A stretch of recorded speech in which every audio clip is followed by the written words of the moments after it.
Hello, my name is Bonnie Dupuy, and I work for Fiddler's Fen Sunrise.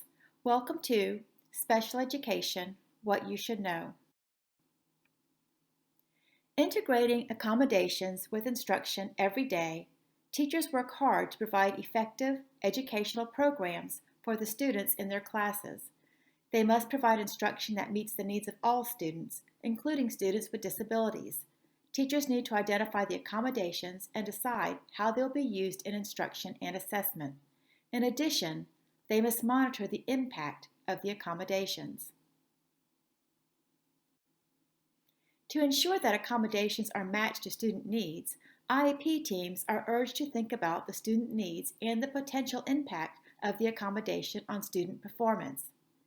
In addition, IEP teams should consider all accommodations within a framework that supports effective inclusion practices, such as universal design for learning.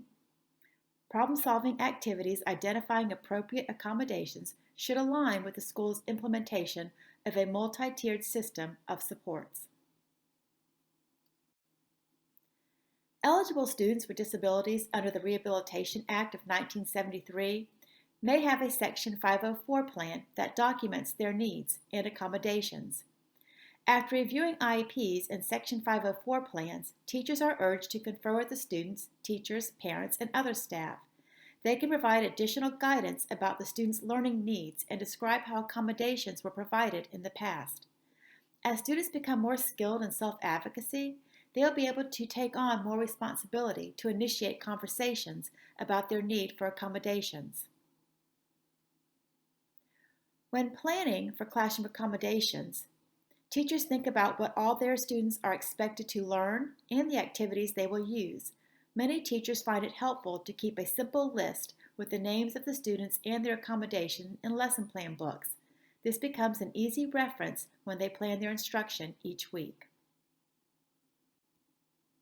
While there are many talents, skills, and areas of expertise that teachers bring to the classroom, these are some of the major areas of expertise that general education and special education teachers blend when working together in a collaborative way.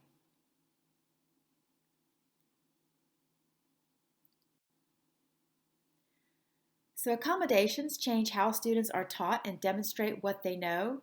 They're aligned with Florida standards and assessments, and they support high expectations for learning across all subject areas. Modifications, however, change what students are expected to learn and demonstrate, are aligned with Florida Standards access points and the Florida Alternate Assessment, and support high expectations for learning across all subject area. Accommodations changes that can be made in the way the student accesses information and demonstrates performance. Accommodations work around the effects or impact of a disability, but a label doesn't automatically determine what accommodations a student may need.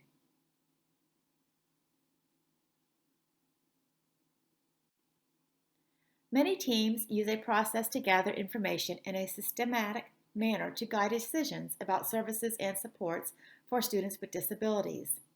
The SET framework is a planning tool that considers the student, the environment, the task, and the tools.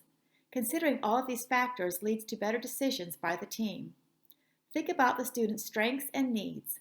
Consider the effects of the student's disability that impact learning and demonstrate competence. Think about the school's environment in which the student participates and learns each day. Each environment may have unique demands. For example, the demands of a science lab are different from a language arts classroom or a physical education class.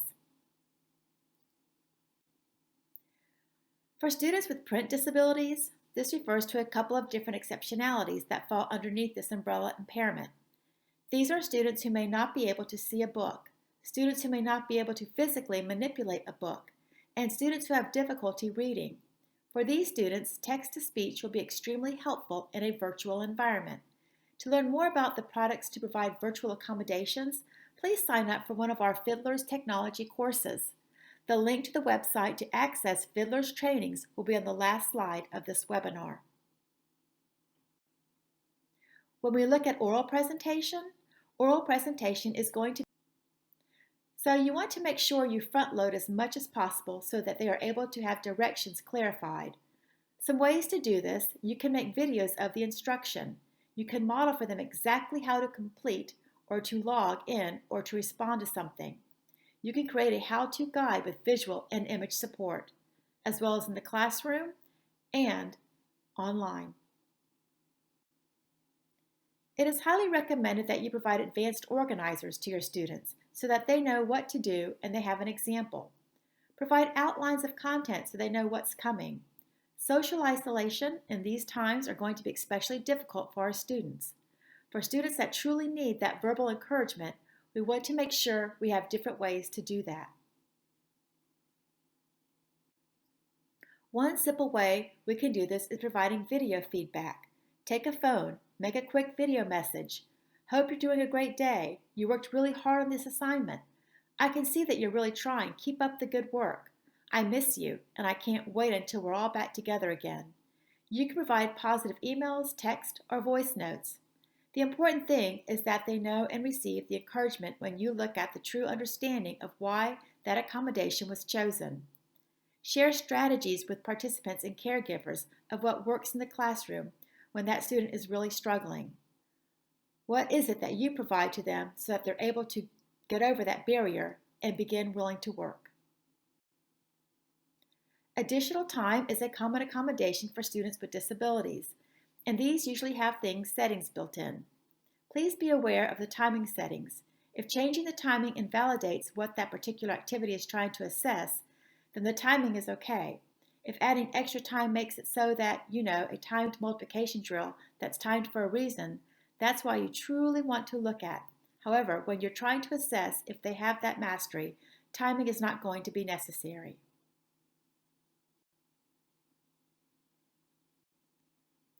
I highly recommend providing checklists for all students, especially in a virtual environment, not just students who have this as an accommodation. Create a checklist for each week or each assignment on what it is that they need to do and when.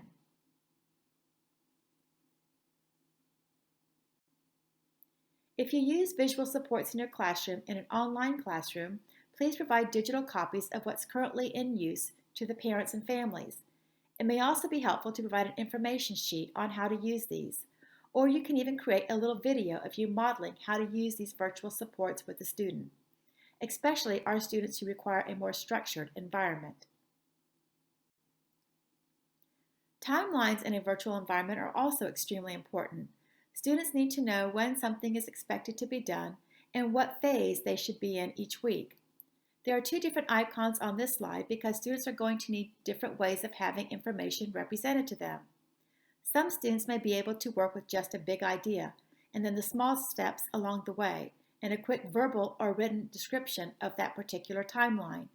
Others may need something a little bit more structured, like how you use, like what you see on the right-hand side of this slide, where not only it is in each step, but then there's a description and information about each step along the way. There's a lot of different ways that you can provide visual cues.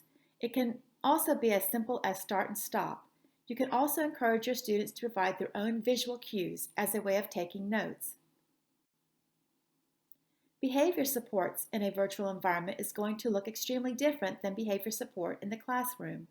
However, one thing is consistent across both environments, and that's going to be clear rules and expectations. Please make sure that your students understand what is asked of them and what is expected of them.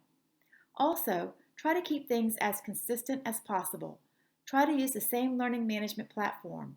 Try to use similarly structured assignments.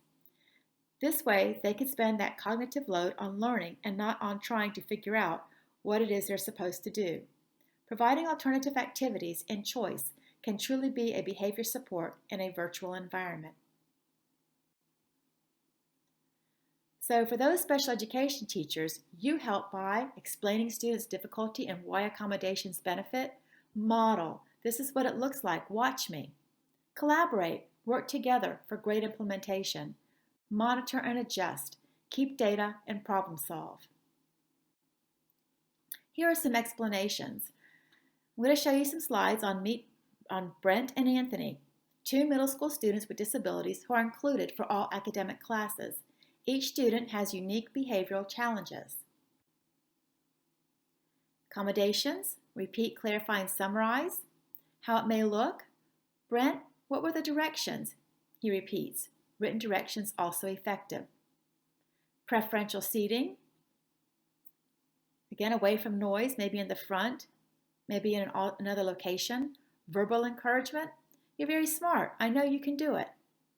Daily, weekly reporting, a point sheet, communications with parents. Close proximity for directions for a lesson. Allow movement as needed. Give them some breaks, choice of options to move. Small group testing. Allow Brent to use the computer for extended response in class or homework. Maybe a word processor or computer. Additional time, more than twice a week allotted. Breaks, passes through the school day. You see a positive behavior implementation plan.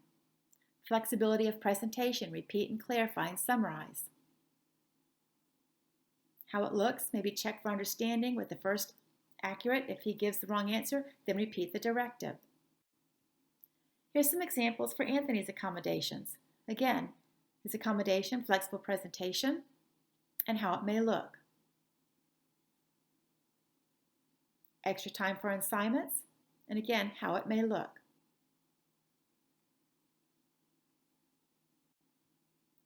Small group for testing, verbal encouragement, and flexible presentation, and how it may look.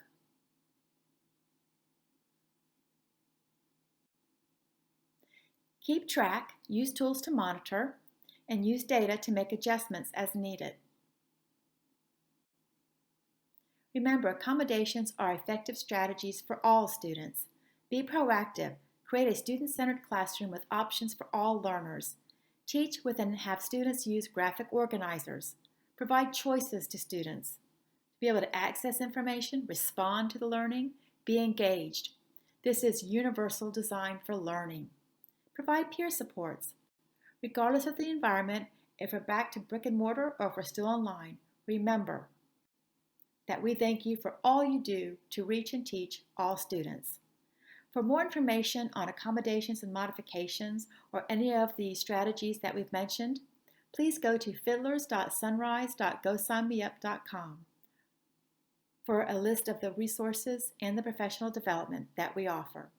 Thank you and have a wonderful start of the year.